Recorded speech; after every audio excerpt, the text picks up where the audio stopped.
I was this little girl growing up, maybe 15-minute walk from Kolebu, skipping the dusty roads of Latibia, who became a doctor because she loved studying, and who is doing what she does today because she loves Ghana. I think that would be a good summary of everything she said. I am very delighted to be here, and I feel very much at home. I don't know if you can sense it. When you go into an environment, there's an ambience. And the ambience here is relaxation, acceptance, comfort. And so I'm very delighted to be here. And so I have to observe certain protocols. Your Excellency, Mr. Papa Oluso Ankoma, President of GDDA-UK, Dr. William Kedjani, Pamela, and all the executive and all protocols observed, those who invited me. I'm happy to be here. And I bring you greetings from North America. So this trip is quite interesting. I've been wanting to go to Ghana since August, and something keeps coming up. Now I understand why that thing, whatever it was, I kept on postponing it till I decided, okay, it's gonna be October 5th. And so I was getting ready, I bought my ticket and everything, and then Dr. Kedjani sent me the invitation for October 8th. So I pretty much just canceled one leg of my trip to Ghana, rerouted it to the UK, and on Monday I still head to Ghana. So that's what happened. Anyway, so Dr. Kedjani asked me to bring you, just a few comments about what our organization is doing. So I met Lydia. Where is Lydia? Okay. Lydia Akwa asked me, Dr. Lydia Akwa, who's going to be an orthopedic surgeon, she asked me, how did you form your organization? What is it about? So I'm going to just briefly include why GPSF exists, why we do what we do, and what we can do to collaborate with you. But in the process, the one thing I want you to remember is that if you work here in the United Kingdom, whatever you're doing, you are right where you're supposed to be at this point in time for a purpose. Everybody say purpose. Purpose. You are here for a purpose. So Ghana Physicians and Surgeons Foundation is an organization that was formed 20 years ago, will be 20 next year.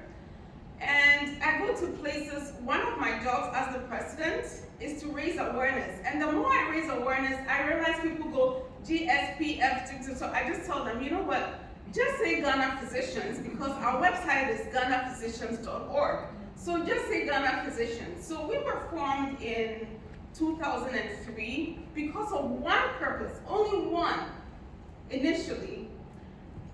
So prior to 2002, when people graduated from medical school, some went to Australia, United States, and those who stayed in Ghana will sometimes tell us, look, if you stay here, you'll be in residency for 10 years. Look at our shoes, they're worn out, leave.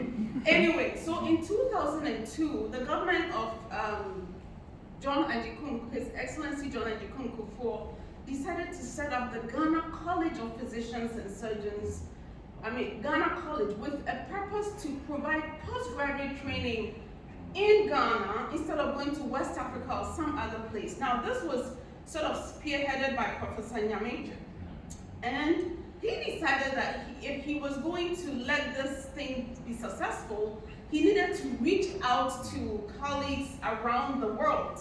So for the US, he approached Professor Onyebuachi, who is the founder of Focus, and a few other colleagues, and they met at the Ghana Embassy exactly 19 years ago, and they formed Ghana Physicians and Surgeons Foundation. So our main reason for existence is to provide faculty for the college. But then there was a roadblock. How do people get licensed in Ghana to be able to provide that faculty? So even though there was a purpose for our establishment, it was almost impossible to get it done.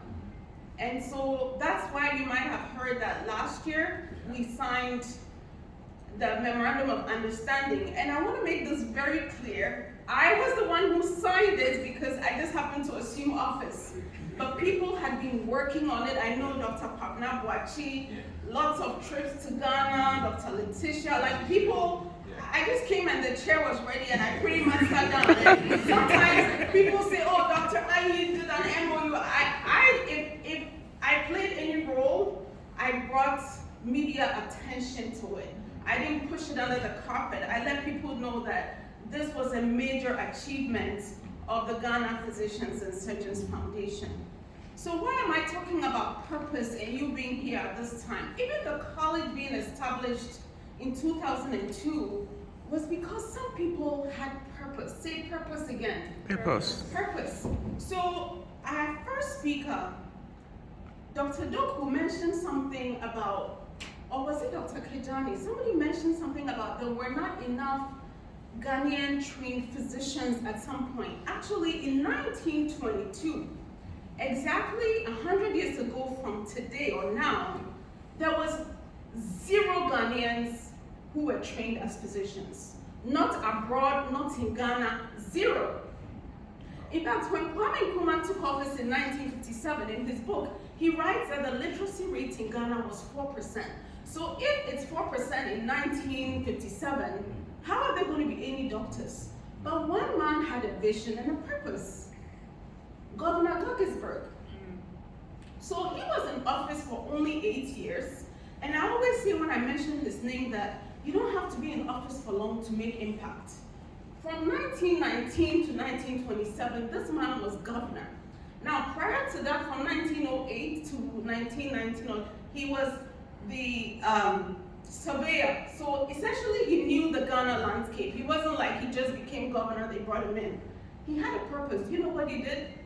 He decided that even though he and other Africans who worked for the government had good health care, the indigenous people did not. We're just using traditional medicine. So he said, I'm going to set up Achimota School as a science school. Hey, there are colors in the house. Hey. He was going to set up Achimota School. It was going to be the science high school that will feed University of Ghana. So he built the university. Then he found 160 acres of land, made a contract with the Sempe people, and he bought the land for Kolebu Teaching Hospital, and he was going to set up a medical school. So within 8 years, this man built Achimota, University of Ghana, and Kolebu Teaching Hospital. So this year, Kolebu Teaching Hospital will be 100 years old. Why am I talking about purpose? Do you see the man's vision?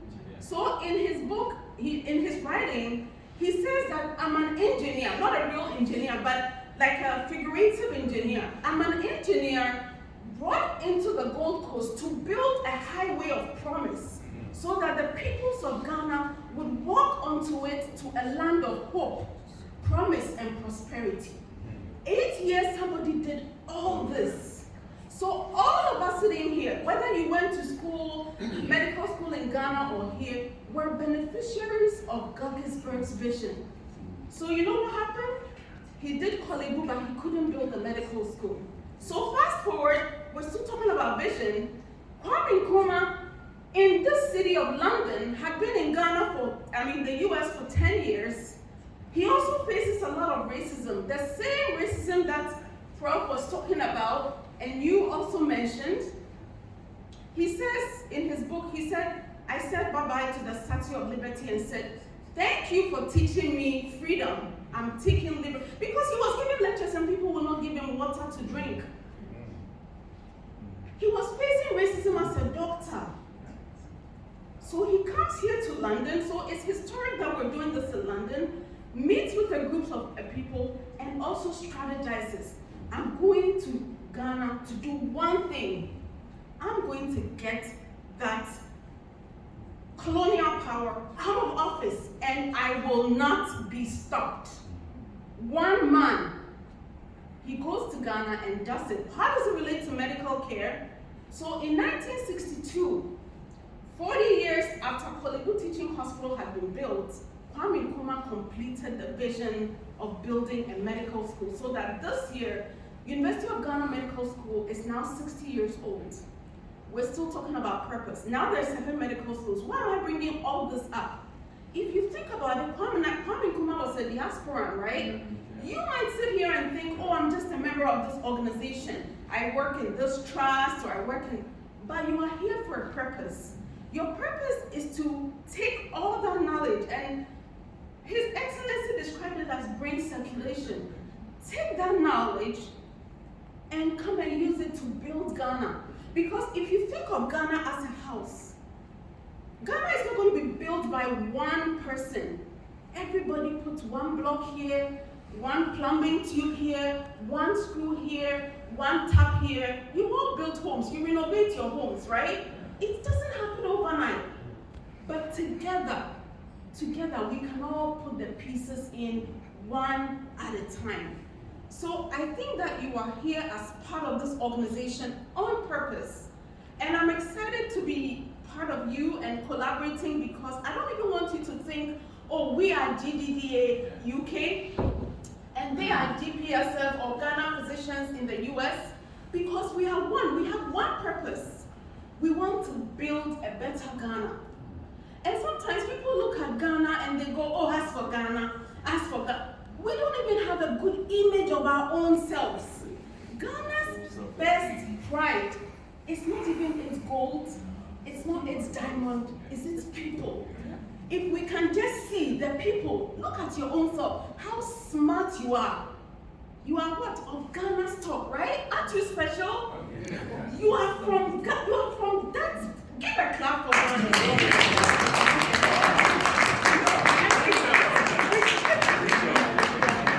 No, seriously. When I look at leaders and the way, brain drain is not good, but some of the brain drain is called brain leak. We just allowed, like, you just see doctors leaving and you are watching them. Come on, can you see that these were the creme de la creme? You've spent money. Look at me, I got free medical education and it motivates me. I'm not paying any medical school scholar loan, and that keeps me committed. So our best value is our people, and together we can build the healthcare we want. And when you look at Ghana, people say all sorts of things, but at the end of the day, Ghana's healthcare, which you are Ghana physicians and GDDA-UK want to be part of, and maybe I'm just going to say UK doctors, want to be part of, the healthcare is not in exclusion. If you think about it properly, in every nation, the healthcare is just a slice. You have human beings who go to work to produce something, the GDP, and they have to be kept healthy. So our part in the whole economy is to keep people functional. But at the end of the day, a nation has to be economically viable. So when you think of Ghana, we have IT, we have land. I want people to see that our land is good. I live in North Dakota. 6 months of the year, sometimes the temperature is -20. They've grown sugar beets, they are making sugar.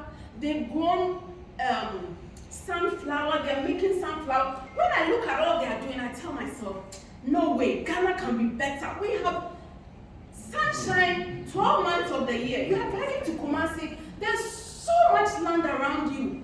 Why should we be importing 90% of our poultry? Why should we even be importing rice? Can we see ourselves the way God sees us? Sorry, I didn't mean to bring in God, but can we see ourselves in a positive light? And once we do, and coming back to if the economy, the UK is enjoying the good healthcare it enjoys, US, Germany, because of one thing, the economy is good. When there's money, you can do everything. So our healthcare is the way it is, not because we don't have enough doctors. If Ghana starts having money, with GDP goes up, medical schools will be built, there'll be happiness in the streets. This is, you go to Ghana, I spend a lot of time observing people's faces in Trotro. Sad. It just breaks my heart. And then 300 Ghana cedis, and everything in Ghana costs the same as it does in US and UK, everything, besides services. So why am I bringing this all to healthcare? If Ghana prospers economically, healthcare will improve. And I'm saying that you are in this place at this time, not because you should just focus on your family. think about what you can do for Ghana. And I'm going to use my example. Look, during COVID, I was sitting in North and South Dakota. For 4 months, I was doing program on television every day with TV3. I wake up at 4 a.m. because the program is at 9. I have to get ready by 5 and be behind Skype. I did it consistently. Sometimes people wake me up, oh, your program now is 7 o'clock. It means I have to be up by 2 a.m. I said, you know what? I have the knowledge.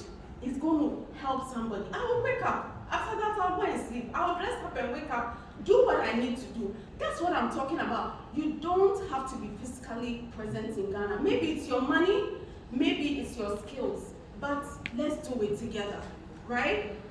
What is our organization doing? We signed a memorandum of understanding with the Ghana Medical and Dental Council. We wish we could have signed it with everybody, but it's organization specific, and your president tells me you're doing the same. Yeah. So we want to support you, share our knowledge whichever way we can. We also organize COVID lectures. During the time of COVID, we were doing lectures with various faculty in Ghana, and some of our faculty have continued. Dr. Theodora Finn and a few others, they do intensive care unit lectures for residents. We have various members who are doing a lot of things with non-profits in Ghana.